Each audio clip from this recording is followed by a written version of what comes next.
Voilà. Donc voilà, je vais donner un petit conseil. Si jamais vous avez des enfants autour de vous, un jour, chuchotez, vous faites chuchoter. Voilà. Sinon, on n'est pas là pour parler de mon métier. Ah bon? Non. Même si je pourrais en parler pendant des heures.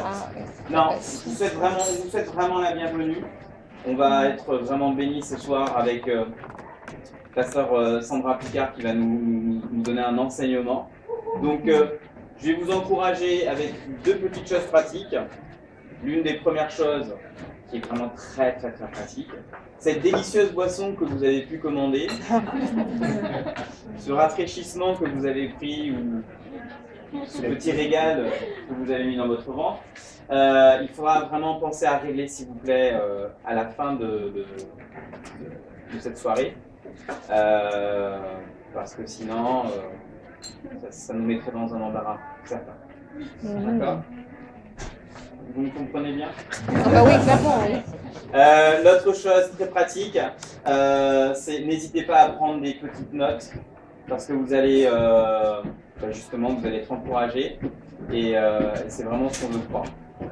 Je vais proposer à ce qu'on puisse prier et puis je laisserai la place à Sandra. On veut vraiment te remercier. On te remercie parce que tu es extraordinaire et merveilleux. Merci parce que il n'y a personne comme toi. Merci parce que tu vas encore nous éclairer encore ce soir. Tu veux nous encourager, nous montrer, Seigneur, encore comment aller de l'avant avec toi. Merci parce que s'il y a des questions dans nos cœurs, je prie pour que tu puisses aussi y répondre, pour que tu puisses nous donner à aller de l'avant. Et je prie vraiment pour que chacun d'entre nous, à la fin de cette soirée, on puisse sortir encouragé, béni, fortifié. Merci Seigneur, au nom de Jésus. Amen. Amen. On peut peut-être applaudir Sandra.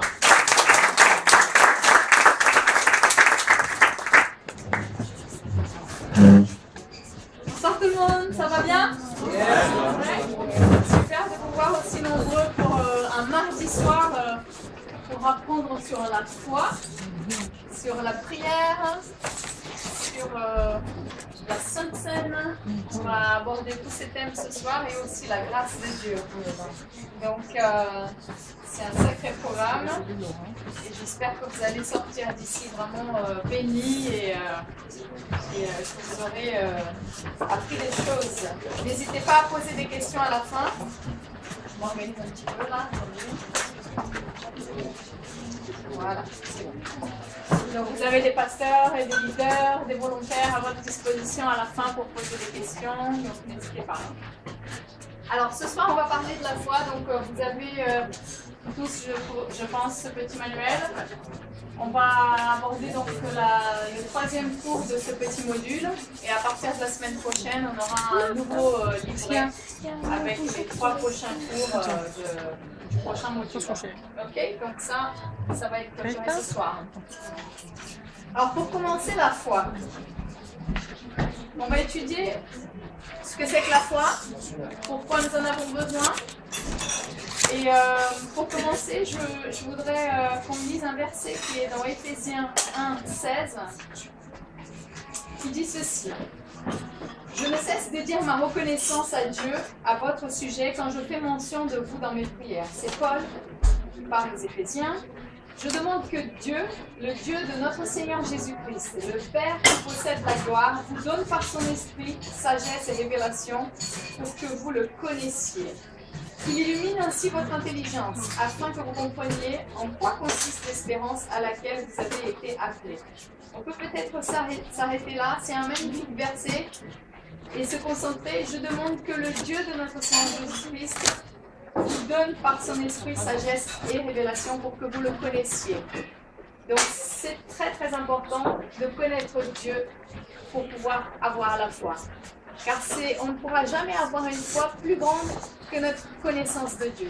Plus on connaîtra Dieu et plus la foi va grandir en nous parce qu'on connaîtra sa nature, on apprendra et on expérimentera avec lui sa fidélité, sa bonté, son amour pour nous. Et c'est ça qui va faire que notre foi, elle va vraiment grandir. Donc c'est crucial vraiment de grandir dans cette connaissance de Dieu, si tu veux vivre par la foi.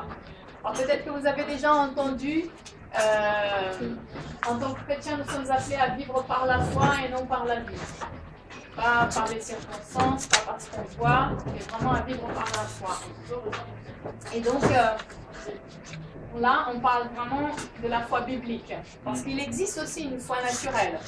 Alors, qu'est-ce que c'est la différence entre une foi naturelle et la foi biblique? La foi naturelle, ça peut être, par exemple, j'allume ma voiture, je mets la clé dans ma voiture, et ma voiture, elle s'allume, elle démarre. Donc, je ne me suis pas posé des questions si elle n'allait pas démarrer, à part si je sais que ma voiture, elle est déjà en panne. Mais sans me poser des questions, je sais que ça va marcher avec ce mouvement-là. Donc, j'ai foi que ça va marcher. Ça, c'est une foi naturelle. Oui. Un autre exemple, mon mari, par exemple, il sait que,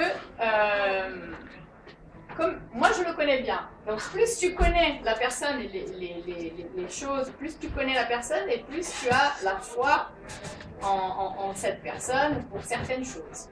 Donc moi je sais qu'il apprécie d'avoir la baguette au petit-déj le matin. Donc parce que je le connais bien, parce que je sais que c'est crucial pour lui d'avoir la baguette le matin, je sais qu'il va penser à l'acheter et du coup, je ne l'achète pas. Donc j'ai cette foi que même si j'arrive à la maison et que je n'ai pas acheté la baguette, lui il l'aura fait parce que c'est quelque chose qui est important pour lui. Et au même titre, comme il me connaît bien, il sait qu'il ne peut pas compter sur moi pour acheter la baguette. Donc c'est une question aussi de foi, c'est une foi naturelle. C'est voilà, moi je pars à la maison tranquille, je sais que lui il aura acheté. Et lui, par contre, il peut pas avoir cette même foi en moi pour la baguette.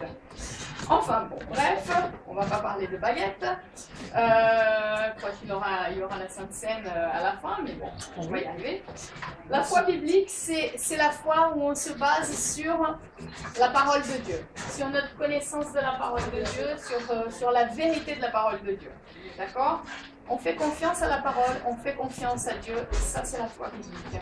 Et on n'est pas étonné que les choses fonctionnent comme la parole nous dit qu'elles sont censées fonctionner.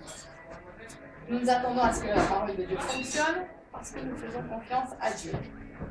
Ça, ce serait la foi biblique. Alors, on peut regarder dans Hébreux 11, au verset 1, une très bonne définition de la foi.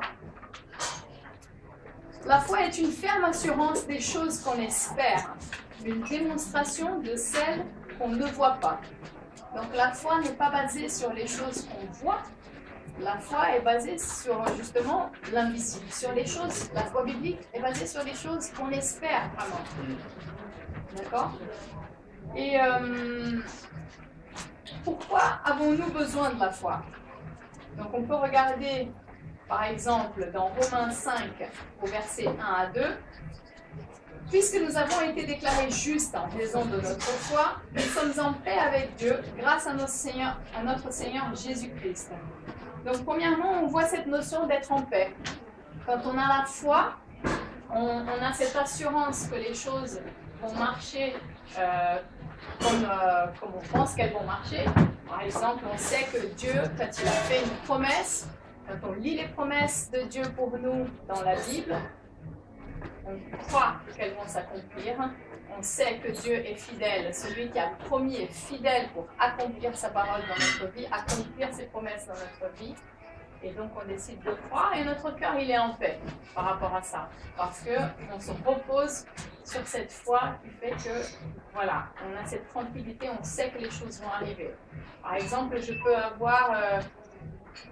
il y a le verset qui parle de guérison. Hein, j'ai besoin d'une guérison. J'ai la foi que je suis guérie parce que la parole de Dieu, elle nous dit véritablement Jésus-Christ a porté sur lui toutes les maladies et par ses blessures, je suis guérie. Ça, c'est ce que dit Dieu et je crois en cette vérité. Donc, je sais que spirituellement, il m'a déjà donné la guérison. Je proclame cette parole avec foi. Je crois que Dieu dit vrai, que sa parole est vraie. Et je vais voir cette guérison se manifester dans ma vie sur le plan physique. D'accord ? On peut avoir aussi, la foi, elle est importante pour être sauvé, tout simplement pour être juste devant Dieu.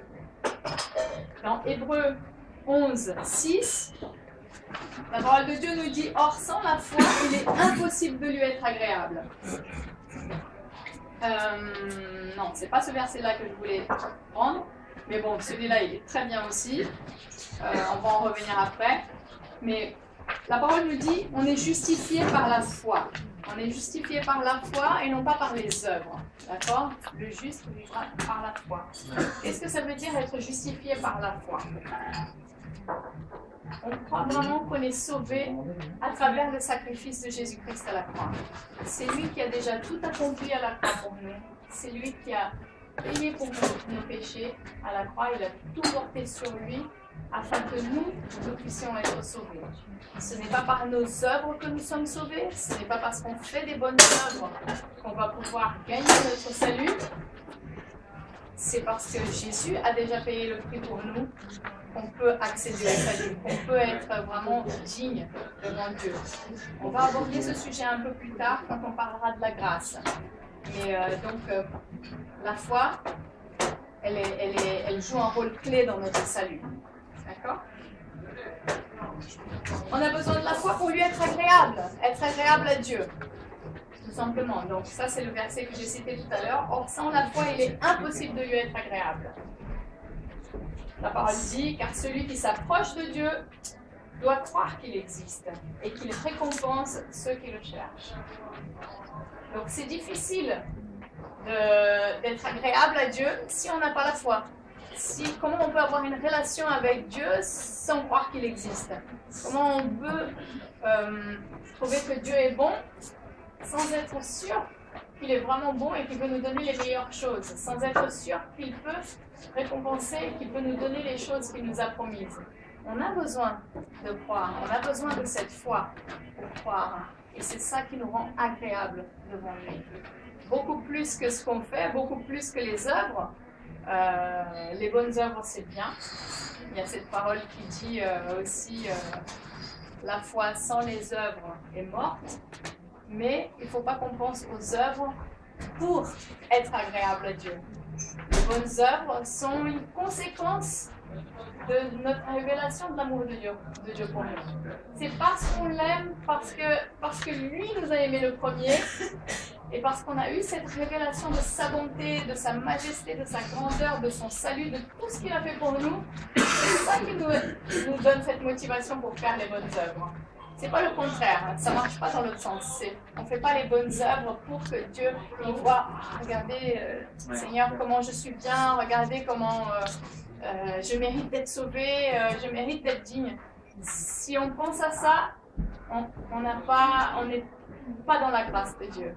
On est dans le légalisme. On est en train de s'appuyer sur nous-mêmes, sur nos propres talents, sur nos propres capacités. Et ce n'est pas la parole de Dieu. Elle nous dit clairement que ce n'est pas comme ça qu'on est sauvé et ce n'est pas à cause de ça qu'on est justifié devant Dieu. Donc, sans la foi, impossible de lui être agréable. Et on a aussi besoin de la foi pour rentrer tout simplement dans les plans de Dieu. Là, on voit dans Hébreux 11, c'est un énorme récit qui parle des héros de la foi, de tout ce qu'ils ont pu accomplir avec la foi. Des choses les plus impossibles, les plus inimaginables que ces hommes de foi ont pu faire, accomplir, tout simplement parce qu'ils ont écouté Dieu, ils ont cru que c'était la bonne chose à faire, ils ont décidé d'obéir, et malgré toutes les circonstances, ils ont fait ce que Dieu leur a demandé de faire et ils ont été bénis. Donc on a l'exemple de Noé. Par la foi, Noé a construit un bateau pour sauver sa famille. Vous imaginez la folie, ce bateau immense qu'il devait construire. Tout le monde contre lui, contre sa famille. En plus de ça, il disait que toute l'humanité était condamnée, donc c'était vraiment des paroles fortes. Personne ne croyait en lui. Tout le monde le prenait pour un fou. Mais malgré tout, il a mis ce temps à construire l'arche pour pouvoir sauver sa famille et sauver l'humanité. D'accord? Par la foi, on voit un peu plus loin dans ce verset, par la foi, Abraham a obéi à l'appel de Dieu qui lui ordonnait de partir pour un pays qu'il devait recevoir plus tard en héritage. Il est parti sans savoir où il allait. Donc pareil, Abraham était quelqu'un de prospère, il avait des richesses, il avait des biens. Et lorsque le Seigneur est venu lui dire de partir vers une terre qu'il ne connaissait pas, c'était aussi défiant. défiant envers probablement sa propre femme. Vous imaginez, pour ceux qui sont mariés, dire à sa femme, chérie, on va partir, je ne sais pas où, mais on y va, on lâche tout, notre maison, nos biens, on emballe tout et on part. C'est complètement impensable. Mais il avait cette foi en lui que Dieu savait ce qui était le mieux pour lui. Et il est rentré par obéissance et par la foi dans les plans de Dieu, qui étaient les plus parfaits pour lui. D'accord? Et pour sa famille. Il y a plein d'autres exemples. Ce récit, il est magnifique. Ce sont vraiment les héros de la foi. On a besoin de foi pour avoir la victoire. Donc on regarde un petit peu dans Hébreux 11, versets 32 et 34. Que dirais-je encore? Le temps me manquerait si je voulais parler en détail de Gédéon, Barak, Samson, Jephthé, David, de Samuel et des prophètes. Grâce à la foi, ils ont conquis des royaumes, exercé la justice, obtenu la réalisation des promesses, fermé la gueule des lions. Ils ont éteint des feux violents, ils ont échappé aux tranchants de l'épée. Ils ont été remplis de force alors qu'ils étaient faibles. Ils se sont montrés vaillants dans les batailles. Ils ont mis en fuite des armées ennemies. Donc on voit toutes les conquêtes que toutes ces personnes ont pu avoir grâce à la foi. Grâce à vraiment cette confiance et cette assurance que Dieu pouvait les bénir. Et il voulait les bénir. Notre foi, elle va toujours attirer l'attention de Dieu. Ça lui est agréable. Okay? On est appelé à vivre par la foi, malgré les circonstances, malgré tout ce qu'on peut affronter dans notre quotidien. La parole de Dieu, c'est notre base, c'est notre mode d'emploi. Et c'est sur ça qu'on doit vraiment poser nos vies. Pas les circonstances, les promesses de Dieu. Parce que les circonstances deviennent vraiment difficiles, mauvaises, que tout a l'air d'aller contre nous. Qu'est-ce que le Seigneur lui dit? Quels sont ses plans pour notre vie? Qu'est-ce qu'on va décider de croire? À ce que lui, il dit pour nous, ou à ce que les autres disent de nous? Au plan de Dieu, ou à ce qu'on voit, les circonstances? Donc la foi, c'est un choix aussi. La foi est une parole active. J'écoute la parole, je la mets en pratique, c'est un signe de confiance et d'obéissance à Dieu. D'accord? Donc on a besoin de la mettre en pratique. Plus, c'est comme un muscle qu'on peut exercer. On reçoit tous une portion de foi. Ça veut dire quoi? La parole nous dit que le Saint-Esprit, il donne les dons comme il l'entend. Donc on est tous avec une portion de foi. Mais la bonne nouvelle, c'est que cette foi, elle peut grandir. Et comment elle grandit? En entendant la parole de Dieu. La foi vient de ce qu'on entend et ce qu'on entend de la parole de Dieu. Donc, au fur et à mesure qu'on entend la parole de Dieu, au fur et à mesure qu'on entend les témoignages des gens, de nos frères et sœurs qui ont reçu des victoires, notre foi, elle commence à grandir en nous. Au fur et à mesure qu'on expérimente, justement, les promesses de Dieu qui se réalisent dans notre vie, elle grandit encore davantage. On passe par des défis, on passe par des difficultés. Le Seigneur est là, on met notre foi en lui, on voit le résultat, on voit que ça marche. Notre foi, elle grandit encore. D'accord? Pourquoi David a décidé qu'il pouvait affronter le géant Goliath? Parce qu'il avait expérimenté avant la fidélité de Dieu. Il avait déjà combattu un ours, il avait déjà défendu ses brebis des attaques de l'ennemi, des loups et tout ça. Il a vu la fidélité de Dieu agir dans sa vie. Et ça lui a donné l'assurance pour se dire, non, je ne suis pas tout seul là-dedans. Il ne s'agit pas de moi, de qui je suis. Il s'agit de qui Dieu est dans ma vie et ce qu'il fait pour moi. Donc, je vais au combat. Ça nous rend courageux, la foi. Ok? Elle nous aide à aller au-delà de nos limites. C'est un petit peu comme un enfant tout jeune qui ne sait pas nager. Et vous avez déjà dû voir ça pendant vos vacances. Les petits-enfants qui adorent sauter dans les bras de leurs parents dans la piscine. Ils ne savent pas nager. Ils sont là, à l'extérieur de la piscine. Le père qui est là pour les attraper. Ils ont une entière confiance que leur père va les attraper. Et donc ils sautent dans le vide, sans savoir nager. Mais ils savent qu'ils vont être attrapés. La foi, c'est ça. C'est ça qu'on appelle un pas de foi aussi. C'est de se jeter sachant que Dieu est là. Il va nous rattraper. D'accord? Elle est à portée de chacun d'entre nous. Donc, voilà, nous tous, on a tous une portion de foi. C'est vraiment quelque chose qui se développe dans notre vie. Et la foi, elle permet à Dieu d'agir. D'accord? Elle permet à Dieu d'agir dans notre vie. Bon, je cite encore l'exemple d'Abraham, qui était âgé, qui était à un âge avancé, qui n'avait pas d'héritier, lorsque le Seigneur lui a promis un fils. Et toutes les circonstances étaient contraires. Sa femme ne pouvait plus donner de naissance à un enfant, vu son âge avancé. Toutes les circonstances étaient contraires. Mais il a cru en Dieu. Il a cru que Dieu n'était pas un homme pour mentir. Et il était fidèle pour accomplir sa promesse.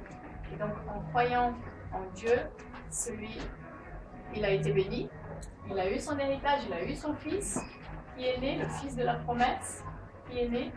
Et non seulement ça, ça lui a été imputé en justice. Ça veut dire qu'il a été rendu juste par la foi. À l'époque, quand Abraham, voilà, on parle de la promesse, de son fils, de son héritage, les lois n'étaient pas encore là. Ça arrivait après les 10 commandements avec Moïse. Donc, ce n'était pas une question d'obéissance aux 10 commandements, ce n'était pas une question d'obéissance à la loi, c'était tout simplement une question de confiance en Dieu. C'était tout simplement la mise en action de sa foi. Et c'est ça qui l'a rendu juste aux yeux de Dieu.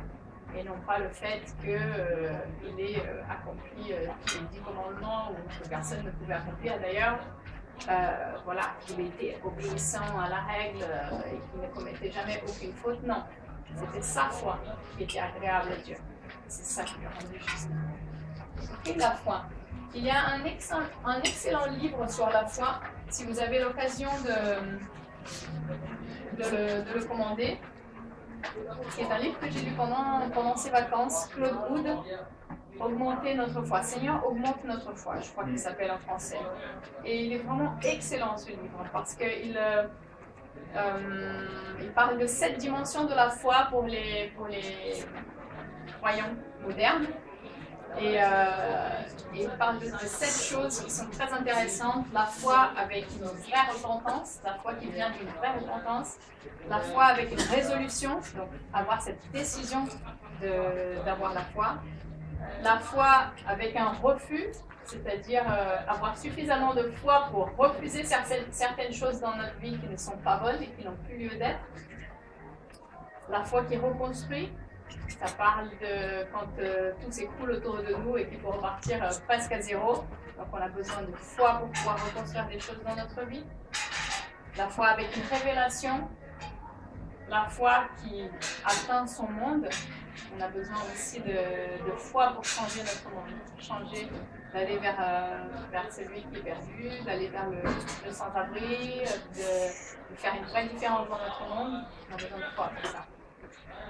Et la foi qui ravive les héros. Donc ça, c'est un livre, si vous avez l'opportunité de vous le procurer, Claude Wood, je vous le recommande, il est excellent. Ça va vraiment vous bénir. On va passer sur la deuxième partie. Le deuxième thème, qui est celui de la grâce. La grâce de Dieu. Ce cadeau qui nous a été donné.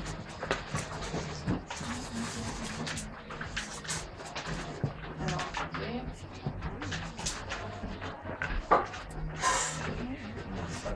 Pourquoi est-ce qu'on a besoin de la grâce de Dieu? La grâce de Dieu est un cadeau de Dieu. Elle représente vraiment cette faveur imméritée.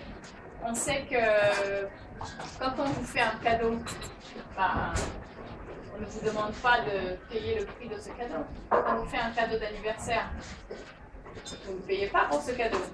Vous ne donnez pas d'argent à la personne qui vous a offert le cadeau. Un cadeau, le principe du cadeau, c'est que ce soit donné entièrement. La grâce de Dieu, c'est aussi ça. c'est un don gratuit, issu vraiment du caractère de Dieu, qui nous aime d'un amour inconditionnel et qui est un cœur plein de beauté. La nature de Dieu est une nature pleine de bonté, une nature qui veut nous bénir. Et donc la grâce de Dieu, c'est ça. Beaucoup de chrétiens choisissent de vivre moite-moite. Ça veut dire ils acceptent la grâce de Dieu, mais en même temps, ils s'appuient sur ce qu'ils font, sur leurs œuvres, sur leurs talents. Ils se disent, voilà, quelque part, il peut y avoir peut-être une fausse modestie ou ouais, une fausse humilité de se dire, ah oui, j'ai accompli ça, ah oui, gloire à Dieu, oui, c'est vraiment le Seigneur, c'est vraiment grâce à Dieu que ça c'était possible.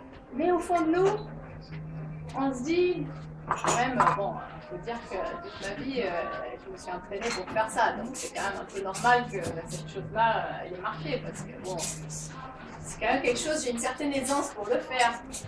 Et là, eh ben, on est sorti de la grâce.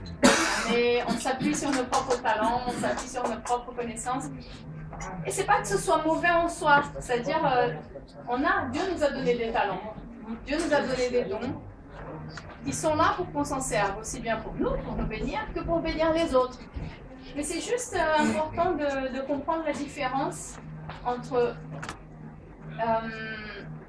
recevoir la bénédiction de Dieu parce que tout simplement il nous aime et il est bon, et pas penser qu'on reçoit la bénédiction de Dieu parce qu'on fait des bonnes choses. Vous voyez ce que je veux dire? La différence? Et c'est parce que si on pense ça, on peut être tenté de penser qu'on est sauvé parce qu'on l'a mérité. Et là, on est déçu de la grâce. On n'a pas compris le message de Jésus-Christ. On n'a pas compris le message de la bonté de Dieu. On n'a pas compris le message de la grâce de Dieu. C'est pas par les œuvres. C'est par la foi qu'on est sauvé. Et on est sauvé par la grâce de Dieu. Par la grâce de Dieu. C'est un don gratuit. Dieu ne nous demande rien en échange. Seulement, on croit à ce que Jésus-Christ a fait à la croix. On croit en son Fils Jésus. C'est tout. Qu'on soit bon ou mauvais, qu'on ait fait des bonnes ou mauvaises choses dans notre vie, cette grâce ne change pas parce que le caractère de Dieu ne change pas. Ce caractère est bon et il le restera, indépendamment de ce qu'on fait, indépendamment de ce qu'on est, de comment on est. Alors, il y a un super prédicateur qui s'appelle Joseph Prince et qui est un des prédicateurs qui parle le plus de la grâce possible. J'aime beaucoup lire ses dévotionnels, écouter ses messages parce que ça m'apprend à beaucoup plus sur la grâce, parce que je pense que de temps en temps on a besoin d'être rappelé et rappelé encore et encore et encore qu'il s'agit vraiment de la grâce de Dieu pour toutes choses. Et ce prédicateur, il est très critiqué parce qu'il y a beaucoup de religieux qui se disent « Ah oui, mais pasteur Prince, vous prêchez beaucoup sur la grâce, mais ça va stimuler les gens à faire n'importe quoi. Parce que si vous dites, c'est par la grâce qu'on est sauvé, indépendamment de nos actions, Dieu nous aime. Indépendamment de nos erreurs, Dieu nous pardonne, il y a trop de grâce là, il y a trop de bonté, et les gens du coup, c'est comme si on donne les perles aux cochons et ils vont faire n'importe quoi. Ils vont pas savoir utiliser toute cette bonté, toute cette grâce. Il faut quand même apprendre aux gens de ne pas pécher. De ne pas pécher. Et au fait, lui, il répond, mais non! Notre première motivation pour ne pas pécher, c'est notre révélation de l'amour de Dieu, justement. Plus on a la révélation de cet amour et plus on a la révélation de sa grâce et de comment il fait les choses pour nous sans s'attendre à quelque chose de bon en retour, plus on a cette révélation-là et plus on va être motivé à lui être agréable, à avoir plus de foi, à être dans ses voies, à faire des choses pour son royaume, à être juste, vivre et on va être imprégné de plus en plus de son caractère. On va être de plus en plus imprégné du caractère de Jésus-Christ. D'accord? Donc la grâce, c'est vraiment un don. C'est important de le comprendre. Alors, par rapport au péché, justement, Dieu avait besoin de régler l'histoire du péché. Parce que Dieu est saint. Et il ne pouvait pas côtoyer le péché. C'était impossible pour lui d'être en contact. À partir du jour où il y a eu le premier péché, le péché originel qu'Adam et Ève ont commis, l'homme a été déchu de la grâce, il est sorti de la présence de Dieu. Il y a une séparation qui s'est mise entre le Créateur et sa création à cause du péché, parce que Dieu ne pouvait pas être en contact avec le péché. Imaginez, je ne sais pas s'il y a des filles qui sont mariées, en tout cas il y en a qui veulent certainement se marier. Imaginez, vous avez la plus belle des robes de mariée, vous avez payé une fortune pour l'avoir, elle est juste sublime, magnifique, vous avez pris même un crédit pour la payer.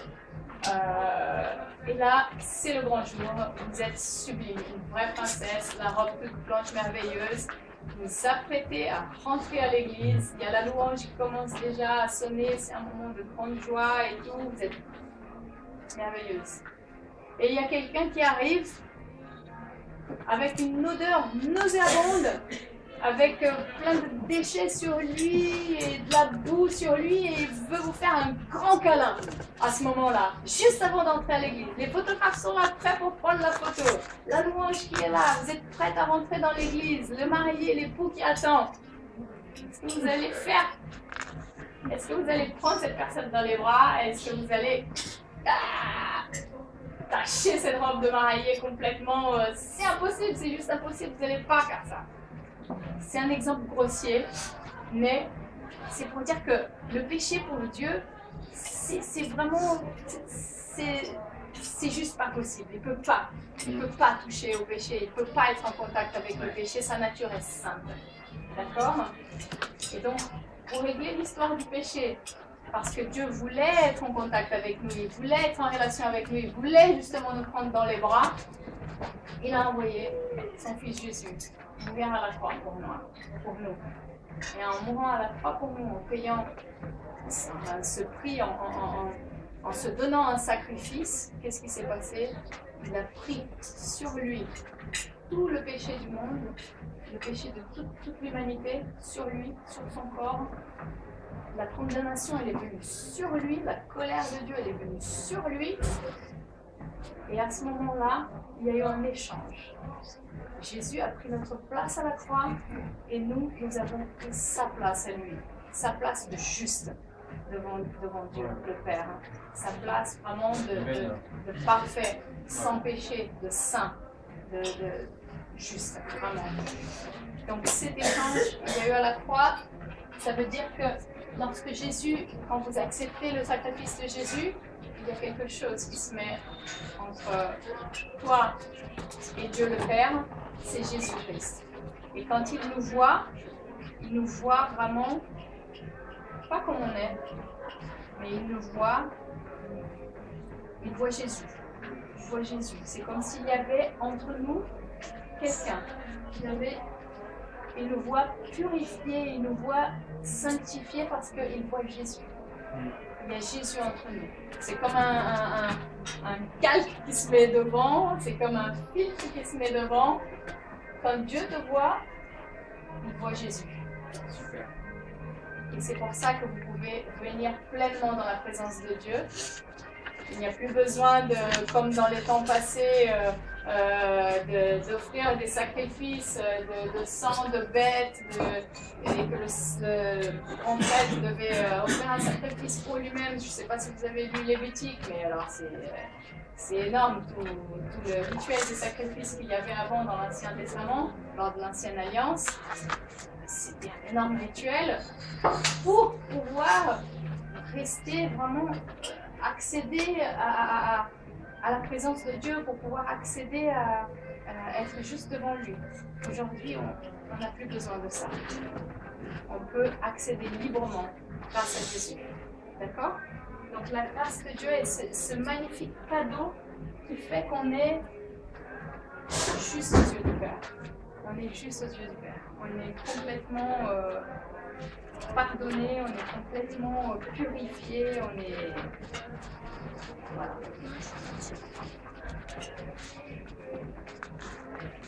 La grâce de Dieu répond positivement à la question « Est-ce que Dieu m'aime vraiment ?» La réponse c'est oui. Dieu nous aime d'un amour inconditionnel. Dans le monde, on a l'habitude que les choses elles aient toujours un prix, qu'on donne des choses, mais on demande autre chose en échange. On nous aime à cause de ceci ou à cause de cela, à cause de nos talents, à cause de notre argent, à cause de... peu importe la cause. Dieu nous aime d'un amour inconditionnel. D'accord? Cette grâce, elle n'a pas d'explication rationnelle, elle n'appartient pas à la logique du monde naturel. Et rien de ce que nous faisons ne peut nous enlever ou changer cette grâce. Voilà. On va passer maintenant à la prière. Ok, super. La prière. La prière est tout simplement une conversation avec Dieu. C'est pas un rituel, c'est pas une formule magique, il n'y a pas un mode d'emploi pour la prière. Vous pouvez prier debout, assis, allongé dans votre lit, à genoux. Il y a différentes façons de prier. Le principal, c'est que la prière, elle reste ce moment de dialogue avec le Père, ce moment d'échange, ce moment de relation avec Dieu. La prière est vraiment ce moment privilégié où on donne l'opportunité à Dieu de s'impliquer dans notre vie. J'ai des enfants qui commencent à grandir, il y en a un qui est presque adolescent, et il n'y a pas de plus grande joie pour moi que quand il vient vers moi et qu'il a c'est pas une grande joie quand il a un problème, mais que quand il a un problème, il vient me voir et il me demande de l'aide. Il ramène une mauvaise note de l'école, son examen, il n'a rien compris et tout. Il vient et maman, aide-moi, là j'ai pas compris. La première chose, ma première réaction, oui, bien sûr, je suis là pour t'aider et je veux que ça aille mieux la prochaine fois. Et par contre, à l'opposé, ça m'énerverait vraiment beaucoup qu'ils me disent bon maman, j'ai une mauvaise note, tout ça. Est-ce que tu veux que je t'aide? Non, laisse tomber, tu ne sauras jamais m'aider, je me débrouille tout seul, c'est bon, quoi. De toute façon, tu as appris ça des années en arrière, tu te souviendras encore moins que moi, c'est impossible que tu puisses m'aider. Donc c'est la même chose. Dieu, en tant que notre Père, il veut s'impliquer dans notre vie. Il veut vraiment qu'on vienne dans sa présence et qu'on demande tout simplement parfois Seigneur, aide-moi. Et il n'y a pas parfois de plus belle prière que de dire tout simplement Seigneur, j'ai besoin de ton aide. On n'a pas besoin, la parole de Dieu elle dit comment prier, ne faites pas comme tous ces religieux qui multiplient de vaines paroles. Donc ça c'est dans Matthieu 6, versets 5 à 15. Donc Jésus qui enseigne aux disciples comment prier. Lorsque vous priez, ne soyez pas comme les hypocrites qui aiment à prier debout dans les synagogues et au coin des rues pour être vus des hommes. Je vous le dis en vérité, ils reçoivent la récompense. Mais quand tu pries, entre dans ta chambre, ferme ta porte et prie ton Père qui est là dans le lieu secret. Et ton Père qui voit dans le secret te le rendra. En priant, ne multipliez pas de vaines paroles comme les païens, qui s'imaginent qu'à force de paroles, ils seront exaucés. Ne leur ressemblez pas, car votre Père sait de quoi vous avez besoin, avant même que vous le lui demandiez. Et ensuite, le Seigneur Jésus, il dit la magnifique prière de notre Père, qui est tellement complète, qui est tellement belle prière. Voilà, on va le lire tout à l'heure. J'aime beaucoup ça, ce que Jésus dit. tous ces religieux à l'époque, ils se mettaient debout devant tout le monde et ils priaient, ils récitaient plein de paroles juste pour être vus et il n'y avait rien, il n'y avait aucune relation vraie avec Dieu. C'était des paroles en l'air, des paroles vaines. Dieu, il ne veut pas qu'on prie comme ça. Il veut une prière vraiment qui sort du cœur, qui soit honnête, qui soit sincère. La parole de Dieu, elle nous encourage aussi à venir dans la présence de Dieu avec un cœur de gratitude. Hein, il y a un verset qui dit, en toute chose, faites votre prière avec des supplications et des actions de grâce. Donc, vraiment de revenir, d'avoir toujours ce cœur reconnaissant à Dieu pour les bonnes choses qu'il fait dans notre vie, c'est déjà une très bonne manière, c'est une très belle manière de rentrer dans sa présence. Alors, je ne dis pas que c'est toujours facile de le faire. Parfois, on voit vraiment que la bouteille à moitié vide et on n'arrive pas à la boire à moitié pleine. Parfois, on est focalisé vraiment par les problèmes, les défis, et c'est difficile de se dire « Ah Seigneur, merci ». Et à la limite, si on le fait, on va être vraiment en train de se forcer à dire quelque chose. Soyez honnête. Dieu, il connaît votre cœur. De toute façon, il sait ce que vous avez là. Donc c'est bien, même si un jour vous n'êtes pas content, c'est bien de le dire à Dieu, Seigneur, je suis pas content. Je suis pas contente. J'aime pas que ça se soit arrivé. Je pense que Dieu, il préfère ça, qu'on soit honnête, plutôt que de se dire, de faire une prière qui sort complètement que de là, de la bouche, et qui ne sort pas du cœur. Donc ça, c'est vraiment la vraie prière. Donner l'opportunité à Dieu de s'impliquer dans notre vie, parler avec Dieu. Pas des mots, il n'y a pas une règle, il n'y a pas un rituel. Voilà. La prière, pourquoi on prie? On peut prier pour demander de l'aide, comme tout simplement on a vu tout à l'heure. On peut prier aussi pour recevoir des révélations de la part de Dieu dans les moments de prière. Je ne sais pas pour vous, mais très souvent, enfin, ça m'arrive que après de commencer la prière, il y a une idée qui me vient dans la tête. Cette idée, elle ne vient pas de moi, elle vient de Dieu. C'est Dieu qui apporte la solution au problème que j'avais juste avant de rentrer dans sa présence. Il nous inspire, donc il nous donne vraiment des révélations, il y a des choses qui deviennent claires au moment où on est en train de se connecter avec lui. La prière, c'est aussi une volonté de se soumettre vraiment à Dieu, et de se soumettre à sa volonté, à sa parfaite volonté. Beaucoup de personnes demandent, mais quand ils ont besoin de faire des choix, certains choix dans leur vie, mais comment je peux savoir si c'est le meilleur choix? Comment je peux savoir si là, c'est pas écrit dans la Bible, ce qu'il y a écrit sur la Bible, je sais ce que Dieu dit, mais si je dois aller déménager ou prendre un autre travail et tout ça, c'est pas écrit là-dessus. Comment je peux savoir si c'est le meilleur choix et comment je fais ma prière dans ce cas-là? Ben, tout simplement, je vous encourage à prier à ce que la parfaite volonté de Dieu s'accomplisse dans votre vie. Parce que parfois, on voit des choses qu'on croit qui sont bonnes pour nous, mais on ne voit qu'une partie du tableau. Dieu, il voit tout l'ensemble, le global. Il connaît notre vie parfaitement, il connaît notre cœur parfaitement. C'est lui qui nous a créés. Il connaît tout de vous, tout, le moindre détail. Et je peux vous témoigner pendant des heures de tout ce que Dieu a fait dans notre vie, des choses qui sont absolument incroyables, qui montrent comment Dieu, il nous connaît dans le moindre détail. Vraiment le moindre détail, mais même des choses que vous pouvez penser qui sont superflues, un sac à main, un manteau dont vous avez besoin, il connaît même vos goûts. Il connaît vos goûts, il sait quelle est votre couleur préférée, il sait quel est votre plat préféré, et quand il va vous bénir exactement avec la chose dont vous avez besoin et que vous aimez, et qui vous fera du bien, etc. Combien de fois j'ai envoyé ma candidature à plein d'endroits différents, je croyais, c'est cet endroit-là, parce qu'elle a renommé, ça va être bon pour mon CV et tout ça. Seigneur, fais que ça marche celui-là, il faut que ça marche ce rendez-vous-là. Et j'étais déçue parce que ça n'a pas marché. Et peu de temps après, une autre porte s'est ouverte. Et la porte qui s'est ouverte, je ne me doutais pas du tout que ça pourrait être quelque chose de bien pour moi. mais tout simplement j'ai décidé de faire confiance à Dieu et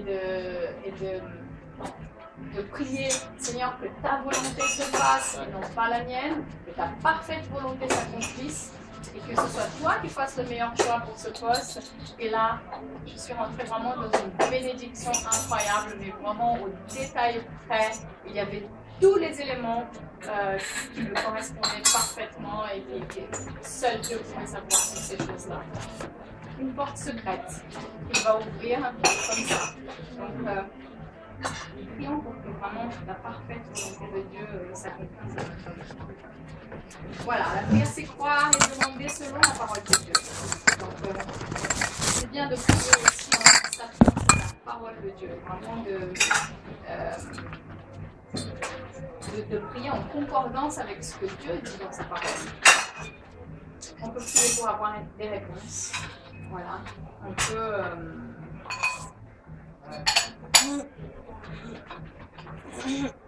des réponses, des révélations, être en relation avec Dieu.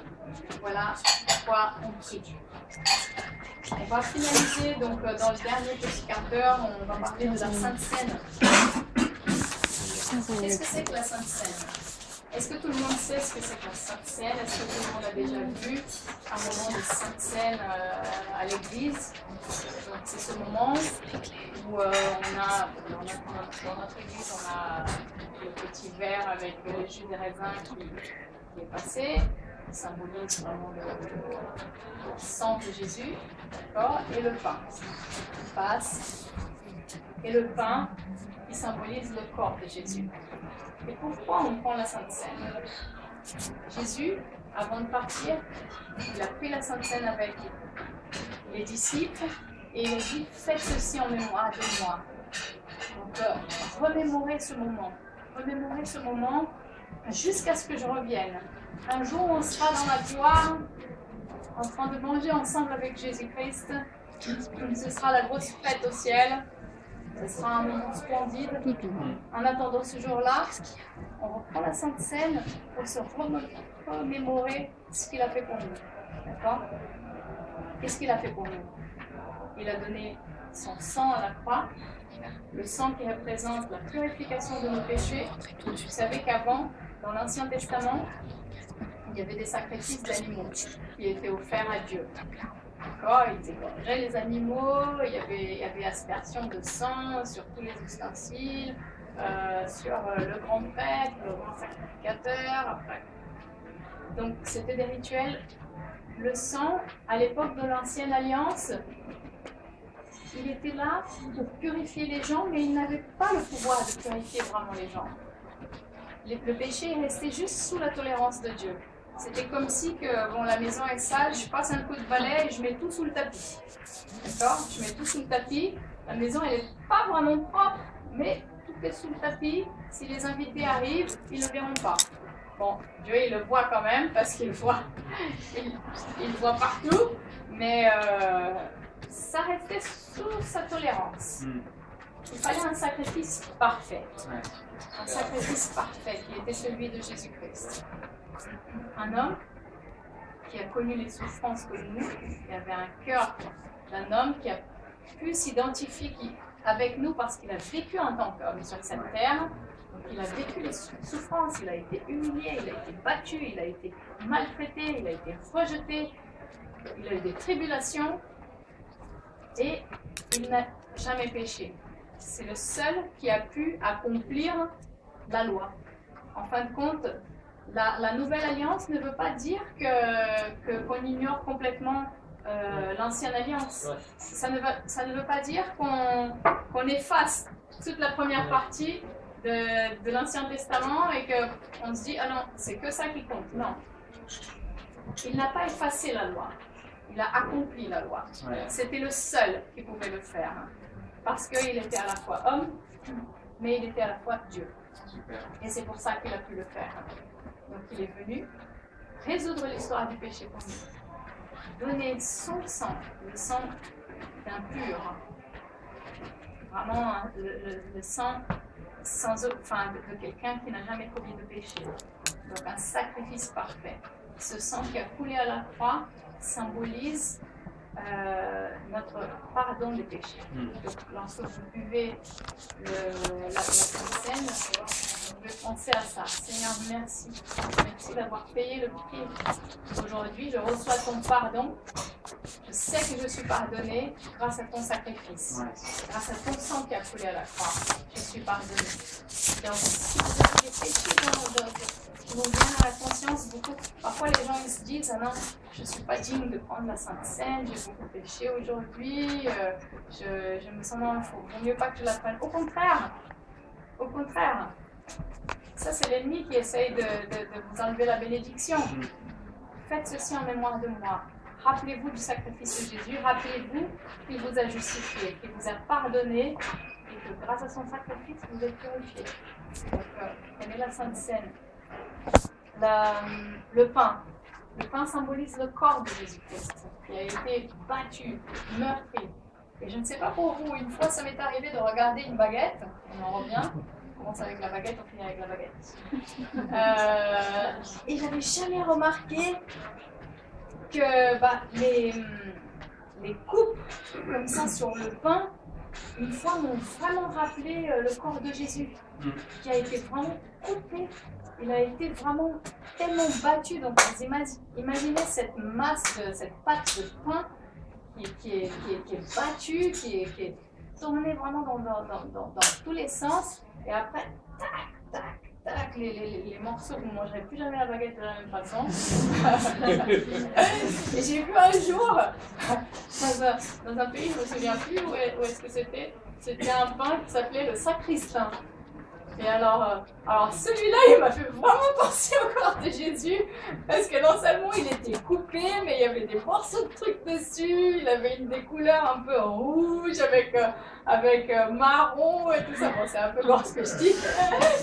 Mais celui-là, c'est peut-être pour ça qu'il appelle le sacristain celui-là, parce que celui-là, il fait vraiment penser au corps de Jésus, qui a été complètement battu, complètement... fouetté, coupé et tout ça. Jésus, la parole de Dieu, elle dit, il a porté sur lui toutes les maladies. Il a porté sur lui toutes les souffrances. Vous imaginez toutes les souffrances sur un corps. Personne ne pouvait supporter autant de coups que lui, il a supporté. C'est ce qu'il a pris sur son corps. Je ne sais pas si vous avez déjà vu le film La Passion du Christ. La Passion, c'est un film qui est extrêmement fort.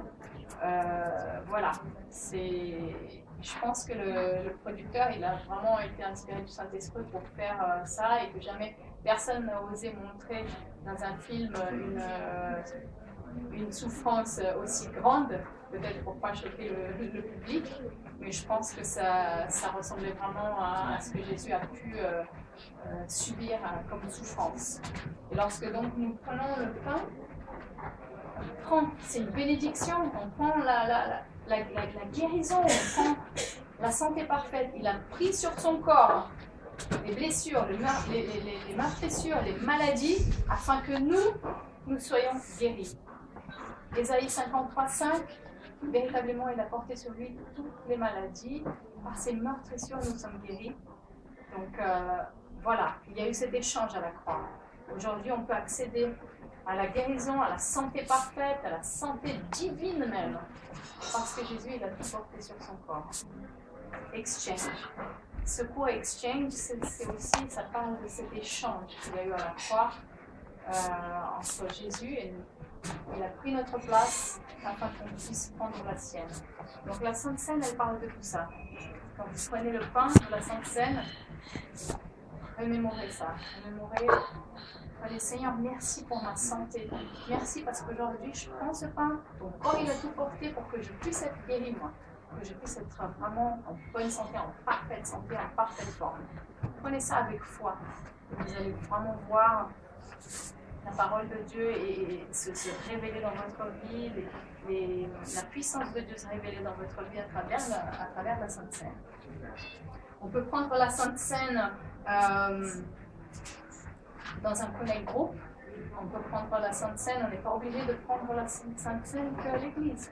C'est pas un rituel, les disciples ils prenaient la Sainte Seine dans une maison, ensemble, entre eux. C'est pas une chose où on a besoin qu'un grand prêtre avec une grosse robe soit là et que. Non, c'est vraiment. En toute simplicité, Jésus il a fait ça avec ses disciples. En toute simplicité, les disciples faisaient ça entre eux, tout simplement pour se remémorer ce que Jésus il a fait pour nous. Ok? Donc voilà.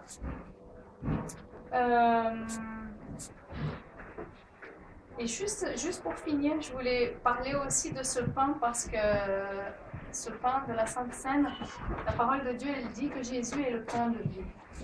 Et vous verrez que, et elle dit aussi, enfin, Jésus il a été tenté dans le désert par le diable.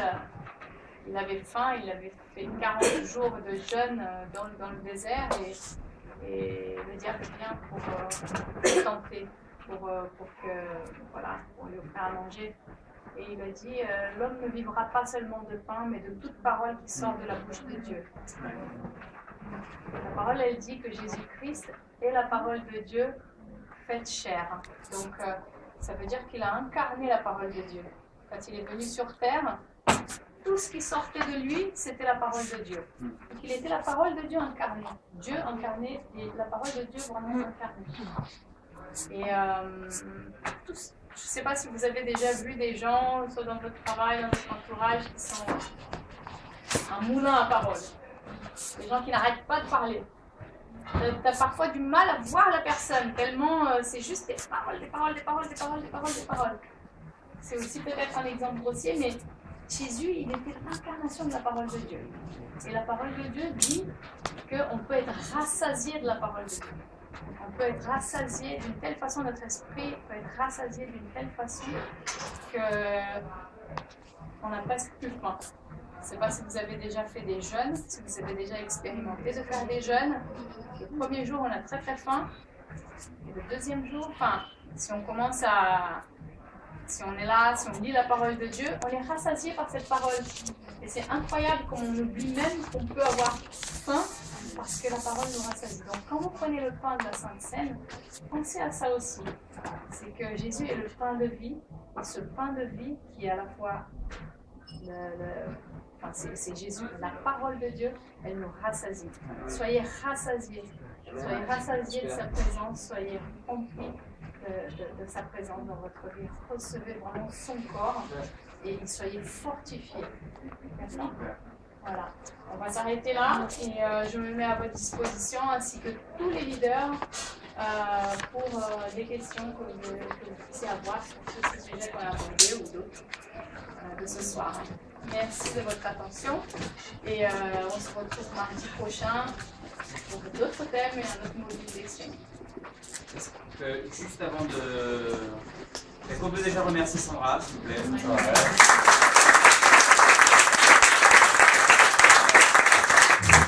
Il y a vraiment beaucoup de choses qui nous ont été partagées ce soir. Donc, je vous encourage vraiment cette semaine à lire et à demander à Dieu simplement, mais parle-moi, j'ai envie de comprendre tout ce qui a été partagé. Parle-moi tout simplement. Dis-moi ce que tu as à me dire.